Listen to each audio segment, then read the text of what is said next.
Subscribe कीजिए हमारा YouTube channel और बेल आइकन को प्रेस कीजिए लेटेस्ट नॉलेजेबल वीडियो सबसे पहले पाने के लिए। आमंत्रित करता हूं टॉपिक के विपक्ष में अपनी बात रखने के लिए दिव्या को, जो डीडी बीएड दलित कल्याण मिशन यूनिवर्सिटी के स्टूडेंट हैं। बीएड दिव्या।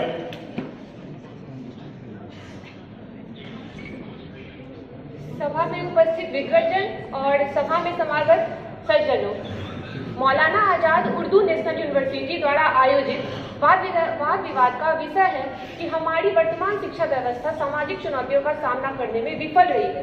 मैं नहीं मानती ऐसा, बिल्कुल नहीं मानती ऐसा। अब मैं आगे इसका उदाहरण प्रस्तुत करूंगी, लेकिन सबसे पहले सामाजिक चुनौतियों के बारे में बतलाते हैं। इसमें कई तरह के मुद्दे शामिल होते हैं, जैसे कि बाल विवाह, महिला सशक्तिकरण, उसके बाद निरक्षरता और भी ऐसी कई समस्याएं हैं जो कि हमारी सामाजिक चुनौतियों के रूप में परिलक्षित होती है। लेकिन ये समाज एक व्यापक अवधारणा है जिसमें विभिन्न तरह के चर और घटक शामिल होते हैं जो कि इसको प्रत्यक्ष और अप्रत्यक्ष रूप से प्रभावित करते हैं। अब हम बात करते हैं हमारी शिक्षा की। ये भी हमारी शिक्षा हमारे समाज को प्रभावित करता है। हमारी शिक्षा और शिक्षा व्यवस्था, जिसका कि मूल उद्देश्य है व्यक्ति का सर्वांगीण विकास करना। सर्वांगीण विकास करना, जब वैयक्तिक विकास होगा तभी सामाजिक विकास होगा। और ये सोच बस समाज तक ही नहीं रहना चाहिए, ये व्यक्ति से बढ़ती है, समाज तक पहुंचती है और समाज के लोगों का भी इसके प्रति उन्मुखीकरण होना चाहिए। हमारी सामाजिक समस्याएं जैसे कि महिला सशक्तिकरण, इसके बारे में चर्चा करते हैं।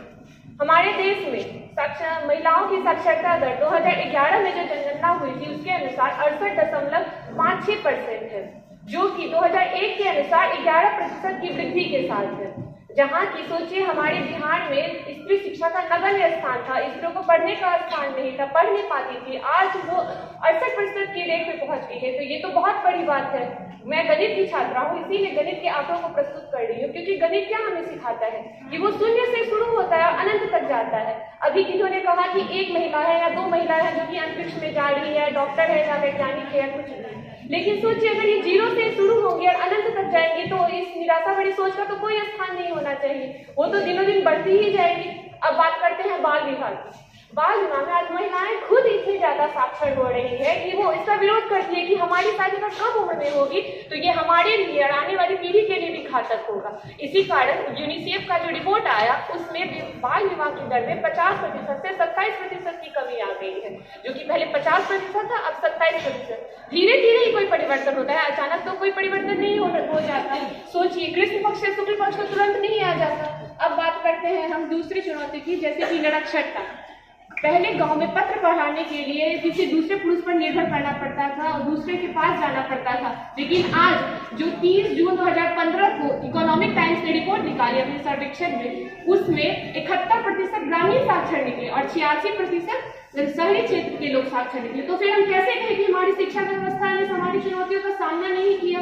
अस्पृश्यता की बात करते हैं। पहले आप लोगों को पता है जब ऐसे छुआछूत की समस्या थी, कोई भी ऐसे हरिजनों से लोग मिलते थे या बात करते थे तो उसके बाद वो स्नान कर लेते थे, उनकी छाया पड़ने पर वो स्नान कर लेते थे, सड़क को धो देते थे। लेकिन आज शिक्षा से वो जानते हैं कि इस मानसिक संकीर्णता का कहीं कोई स्थान नहीं है। तो फिर हम कैसे कहें कि हमारी शिक्षा व्यवस्था ने सामाजिक चुनौतियों का सामना नहीं किया। अंधविश्वास के बारे में बात करें, चेचक को सब समझते थे कि देवी माँ का प्रकोप है, लेकिन हमारी विज्ञान की शिक्षा ने इस बात को अच्छे से प्रूव कर दिया कि इसके पीछे कारण है, इसका इलाज संभव है। लोग झोला छाप डॉक्टरों की चपेट में पड़ते थे, उनसे झाड़फूक करवाते थे, अपना इलाज नहीं करवाते थे। लेकिन अब गाँव में आप जाके देखिए, वो पहले अपना प्राइमरी इलाज ले लेते हैं घर की दवा से, अब फिर दूसरे बड़े गाँव में चले जाते हैं कि हमारा अच्छे से इलाज हो सके। ये कैसे संभव है? हमारी शिक्षा व्यवस्था ने विज्ञान को बहुत सम्मिलित किया तब ना, तो फिर हम कैसे कह सकते हैं कि हमारी सामाजिक चुनौतियों का सामना नहीं किया?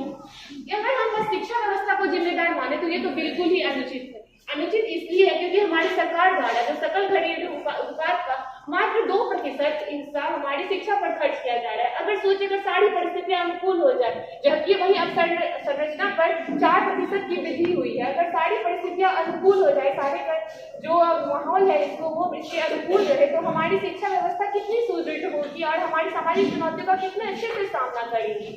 अगर हम परिवर्तन चाहते हैं तो ना केवल व्यक्तिगत रूप से बल्कि सामाजिक रूप से भी प्रयास करना पड़ेगा। हम सभी स्वतंत्र हैं, संप्रभुता संपन्न है, तो फिर हमें किसी और की जरूरत क्यों पड़ेगी? हम अपने इकट्ठे तौर पर इकाई के रूप में व्यक्तिगत रूप से हम सेमिनार का आयोजन कर सकते हैं। आज भी यहाँ सेमिनार का आयोजन हुआ है, हम लोग कितनी तरह की सोच रख रहे हैं। अभी थोड़ी देर पहले ही एक प्रतिभागी ने कहा कि रेप केस दर्ज होते हैं। रेप केस दर्ज करने की हिम्मत महिलाओं में आई कि नहीं, कैसे?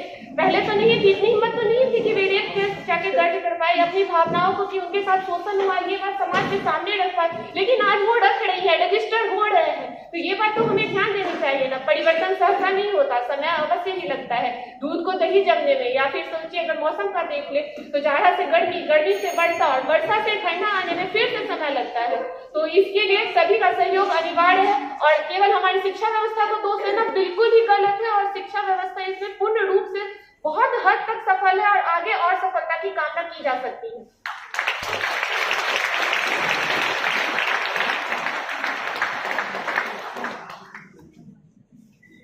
ये थी दिव्या जो अपनी बात विपक्ष में रख रही थी। सब्सक्राइब कीजिए हमारा YouTube चैनल और बेल आइकन को प्रेस कीजिए लेटेस्ट नॉलेजेबल वीडियो सबसे पहले पाने के लिए।